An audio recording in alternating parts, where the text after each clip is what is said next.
नमस्कार दोस्तों, मैं विनय दुबे मुंबई से। आज बहुत ख़ास दिन है। देश के मेरे मुसलमान भाइयों का आज सबसे बड़ा त्यौहार है ईद उल अज़हा की। आप तमाम देशवासियों को ढेर सारी शुभकामनाएं। देश का हर हिंदू सनातनी भाई जो कि एकता, भाईचारा, अखंडता में विश्वास रखता है, उन तमाम लोगों की तरफ से मेरे मुसलमान भाइयों को बकरा ईद की ढेर सारी शुभकामनाएं। आप हमेशा स्वस्थ रहें। हम लोगों की आपस में जो मोहब्बत है, एकता है, भाईचारा हमेशा से कायम रहे और आने वाले दिनों में बहुत ज़्यादा मजबूत हो, यही मैं प्रभु श्री राम के चरणों में प्रार्थना करता हूँ। बकरा ईद तो आ गया। आज बहुत सारी कुर्बानियाँ भी इस देश में दी जा रही हैं, लेकिन आज बहुत सारे ऐसे भी लोग हैं जिनको पशु क्रूरता और पशु हिंसा पर बहुत ज़्यादा चिंता हो रही। ये वही लोग हैं जो दूसरे त्योहारों पर जम के मटन का सेवन करेंगे। देश के अंदर 75% ऐसी आबादी है जो मांसाहारी है, जिसमें सबसे बड़ा एक हिस्सा हिंदू भाइयों का आता है, जो सबसे बड़ा मांसाहार का उपभोक्ता है। आज उनके पेट में भी दर्द हो रहा है क्योंकि आज मुसलमानों का त्यौहार है। एक मुसलमान खुशी खुशी अपना त्यौहार कैसे मना सकता है? एक मुसलमान खुशी खुशी उसके चेहरे पर मुस्कान कैसे ला सकता है? एक बकरे को कुर्बान कैसे किया जा सकता है? आज ये सारे सवाल लगातार पिछले कुछ दिनों से उभर के आ रहे थे, लेकिन इन सारी घटनाक्रम के अंदर आपको हिंदू मुसलमान दिख रहा होगा, एक राजनीतिक दल का एक नफरत फैलाने का एजेंडा दिख रहा होगा, लेकिन मैं कुछ और नज़रिए से देख रहा था। सोचिए, मुसलमान एक ऐसी ताकत है या पारस पत्थर है जिसके बिना आज देश की राजनीति लगभग नामुमकिन है। जिस देश की राजनीतिक पार्टी रोज मुसलमानों के खिलाफ जहर उगलती है, उसी पार्टी का जो मुखिया है वो पसमानदा मुसलमानों को अपने दिल में बसा के बैठा है। जिस पार्टी के कार्यकर्ता मुसलमानों को दिन रात गालियां देने का काम करते हैं, उनके भगवान को, उनके अल्लाह को गालियां देते समय उनकी जुबान नहीं थकती, उनकी लिए उंगलियां नहीं थकती, उसी पार्टी के जो श्रेष्ठ, जो शीर्ष नेतृत्व है वो पसमानदा मुसलमानों सहित, अभी हमारे प्रधानमंत्री कुछ दिन पहले ही विदेश गए थे। वहाँ पे बहुत सारी मस्जिदों में उन्होंने भ्रमण किया, इस्लाम की खूबसूरती को देखा, निहारा और सराहा। और उसी देश में हमारे उसी पार्टी के कार्यकर्ता जिनको मुसलमान फूटी आंख नहीं सुहाते। दरअसल ये इस्लाम की ताकत है, ये मुसलमान की ताकत है कि आज कोई भी राजनीतिक दल बिना मुसलमानों के राजनीति कर ही नहीं सकता। ये तो हो गए मुसलमान और इस्लाम की ताकत। भाई साहब, इनके जो जानवर हैं, जो कि पाले हुए जानवर भी हैं, उनकी ताकत तो मुसलमानों की ताकत से भी 100 गुना है। अब आप सोच रहे हैं कि विनय भाई ये क्या कंफ्यूजिंग सी बात करें। दरअसल मैं आपको मामला समझाता हूँ, उसका उदाहरण देता हूँ कि सोचिए मुसलमान का बकरा कितना ताकतवर है। एक मीरा रोड की घटना होती है, उसमें एक मुसलमान दंपति जो है अपने घर में कुर्बानी के लिए बकरा ले आता है। सोचिए, बकरा लाने की वजह से, उस बकरे की वजह से भारतीय जनता पार्टी का, जो कि विश्व के अंदर सबसे बड़े सदस्यों की संख्या वाला पार्टी है, सबसे मजबूत पार्टी है, पूरी बहुमत के साथ केंद्र में सरकार है, उस पार्टी के बहुत सारे कार्यकर्ता सैकड़ों की संख्या में उस सोसाइटी में जहां पर उस मुसलमान के बकरे को रखा गया था, उसके गेट के बाहर घंटों तक आंदोलन करते हैं। सोचिए उस मुसलमान बकरे की ताकत कितनी है कि सबसे बड़े राजनीतिक दल के जिला अध्यक्ष से लेकर तमाम बड़े बड़े नेताओं को अपने गेट पर खड़ा होकर गला फाड़ कर चिल्लाने पे मजबूर कर दिया। ये वो मुसलमान बकरे की ताकत है इस देश के अंदर। हालात ये थी कि कितने ही घंटों तक वहां पर बैठ के जिंदाबाद मुर्दाबाद के नारे लगाए गए, पुलिस को बुलाना पड़ा, फोर्स लगाना पड़ा, कितने ही वहां के लोगों को घसीट कर पुलिस ने गाड़ियों के अंदर ठूसा, कितने ही लोगों को घसीट कर पुलिस स्टेशन लेकर आई और उनके ऊपर FIR कर दिया। अब उन लोगों को जमानत लेना होगा, कम से कम 5,000 रुपया भी पकड़िए। मैं एक समाचार सोशल मीडिया पे देख रहा कि 13 लोगों पर FIR हुई है इस घटना को लेकर, इस आंदोलन को लेकर। तो जो 13 लोग हैं 5-5 हज़ार रुपये का तो जमानत लेंगे, कोर्ट तारीख करेंगे, FIR में पुलिस स्टेशन जाके अपना बयान देंगे। सोचिए, एक बकरे ने इतनी बड़ी तादाद के लोगों को अफेक्ट कर दिया। उस बकरे की ताकत समझिए। बात यही नहीं खत्म होती है। न्यायिक प्रक्रिया का सबसे बड़ा जो सदन है वो है उच्च न्यायालय। बॉम्बे हाई कोर्ट को रातों रात खुलवाया गया इसलिए कि बकरी ईद पर कुर्बानी न की जाए। एक बकरे की ताकत का ये अंदाज़ा आप लगा सकते हैं। अगर बकरा मुसलमान का है तो वो देश के सबसे बड़े जो हाई कोर्ट्स हैं, बॉम्बे हाई कोर्ट, वहाँ पर जजों को बिठाकर इस पर चर्चा करने पर विवश कर दिया कि क्या कुर्बानी होनी चाहिए कि नहीं होनी चाहिए। मामला चाहे जो भी हो, लेकिन ये भूचाल किसकी वजह से था? उस मुसलमान के बकरे की वजह से। अब सोचिए, लोग इन्हें, बहुत सारे लोगों को लगता है कि यार मुसलमान बहुत ही तड़पता हुआ, बहुत ही बेबस लाचार सा है, लेकिन इनका बकरा इतना करामाती है जो इस पूरे सिस्टम को हिला के रख दिया। कितने ही पुलिस वाले वहाँ पर ड्यूटी पे लगे थे, कितने ही हज़ारों की संख्या में लोग सड़कों पर उतर आए, वहाँ पर उनको इस बकरे ने घंटों तक बिठा के पानी में भीगते हुए आंदोलन करा दिया। बॉम्बे हाई कोर्ट का दरवाज़ा खुलवा दिया, वहाँ के जजों को बैठकर ये फैसला लेने पर, ये चर्चा करने पर विवश कर दिया कि कुर्बानी होगी कि नहीं होगी। किसकी वजह से था ये? एक अदना सा बकरा। मुसलमान का एक बकरा इतना भूचाल ला सकता है इस देश के अंदर, और फिर भी आपको लगता है कि मुसलमान कौम जो है वो लाचार है। ये सब ऊपर वाला कराता है। ये समय समय पर ना लोगों की औकात दिखाता रहता है। क्या आपने कभी सोचा है कि पूरे भारत के अंदर रोज लाखों की संख्या में बकरे काटे जा रहे हैं, लाखों की संख्या में, फिर भी इनकी आबादी कम क्यों नहीं हो रही है?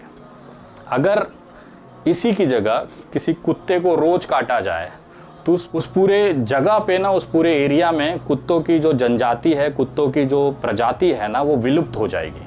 लेकिन क्या आपने कभी सुना है कि बकरे की प्रजाति विलुप्त हो रही है, जबकि ये रोज़ खाया जा रहा है, लाखों की संख्या में रोज़ केवल भारत में कट रहा है?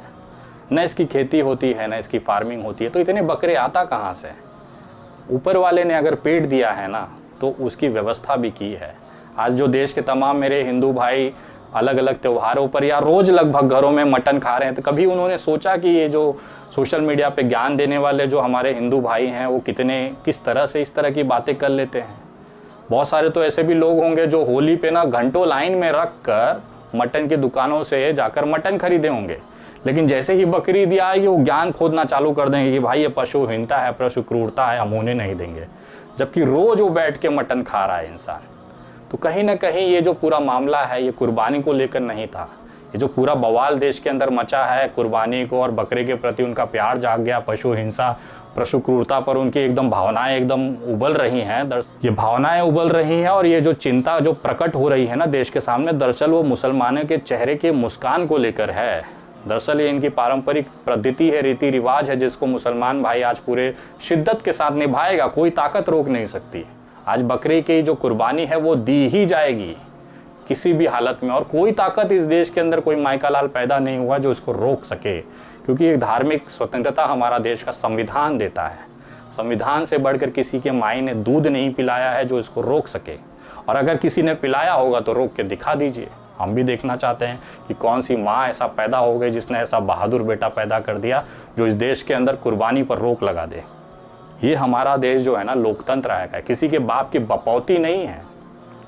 और आज जिस तरह से बकरीद पूरे धूमधाम से साथ मनाई जा रही है, मैं जानता हूँ बहुत सारे लोगों के सीने पर ना, छाती पर सांप लौट रहे होंगे, लेकिन कोई बात नहीं, लौट सकता है, सभी को स्वतंत्रता है अपनी बात और सांप लौटवाने का, तो कोई दिक्कत नहीं है। लेकिन आज इस ईद के दिन हम लोग एक अच्छा कार्य ज़रूर कर सकते हैं। हर साल में जब भी कोई त्यौहार आता है, चाहे दिवाली हो, चाहे हनुमान जयंती हो, अभी हनुमान जयंती बीती है, करीबन 50,000 लोगों का भंडारा कराकर मंदिर जो मैंने मुंबई में बनवाया है उसके अंदर ही ये भंडारा मैंने आयोजित किया था, और 50,000 लोगों से ज़्यादा लोगों ने वहाँ पर प्रसाद ग्रहण किया। तो जब भी त्यौहार आते हैं मैं कोई ना कोई चीज़ करता रहता हूँ। अभी आज ईद की वजह से 100 ऐसी बेवा महिलाएं, उसमें हिंदू भी हैं, उत्तर भारतीय भी हैं, मराठी भी हैं, मुस्लिम भी हैं, ऐसी 100 महिलाओं को आज मैं मेरी तरफ से राशन, उनको दवाइयों के लिए एक आर्थिक मदद, और उनकी बच्चों को पढ़ाई के लिए एक छोटी सी किताब कॉपी का सेट या कह सकते हैं, या कुछ फीस के पैसे मैं आज उनको देने जा रहा हूं। लेकिन ऐसे बहुत सारे मैसेज रोज़ मुझे मेरे व्हाट्सएप पे मिलते हैं। अभी एक अररिया के किसी बंदे ने, मेरी टीम ने मुझे भेजा व्हाट्सएप पे कि अररिया का कोई बंदा है जो कि दिव्यांग है, दोनों पैरों से वो नहीं चल पाते। उन्होंने एक साइकिल की रिक्वेस्ट की है, जो ट्राई साइकिल आता है विकलांगों के लिए, करीबन 70,000 रुपये का वो आता है। तो मेरी टीम कोशिश कर रही है कि ऐसे लोगों को भी मदद पहुंचाई जाए। इस समय फ़ीस को लेके बहुत ज़्यादा लोगों के अंदर तनाव है, क्योंकि रोज़ी रोजगार ख़त्म है, लगभग महंगाई इस कदर है कि कुछ सैलरी से या कमाई से आपके बचना नहीं है। तो बहुत सारे व्हाट्सएप पे मेरे जो सोशल मीडिया नंबर है उस पर बहुत सारे लोगों के मैसेज आ रहे हैं, जिसमें कि करीबन 90% से ज़्यादा मुस्लिम समुदाय के लोग हैं, जिनका ये कहना है कि विनय भाई, बच्चों की फ़ीस अगर नहीं भरी गई या फिर ये जमा नहीं की गई, किताब नहीं खरीदी गई, तो बहुत सारे हमारे जो बच्चे हैं उनका भविष्य अंधकार में है। तो एक मुहिम मुझे लगी कि आज ईद का पावन दिन है, हम तमाम लोगों को, इन लोगों के लिए ख़ास तौर पर एक मदद का कार्य ज़रूर करना चाहिए। ऊपर वाले ने हमें मानव तन दिया, बार बार हमें ये संदेश देता है कि इंसानियत को ज़िंदा रखो, मानवता को संभाल के रखो। तो कहीं ना कहीं आज वो मौका आया है कि इन तमाम लोगों को जो मैं अपनी तरफ से मदद करना चाह रहा हूँ, इसके साथ में अगर आप लोग भी चाहें तो ये आपकी स्वेच्छा का विषय है, अगर आप लोग भी चाहें तो इन लोगों की मदद कर सकते हैं।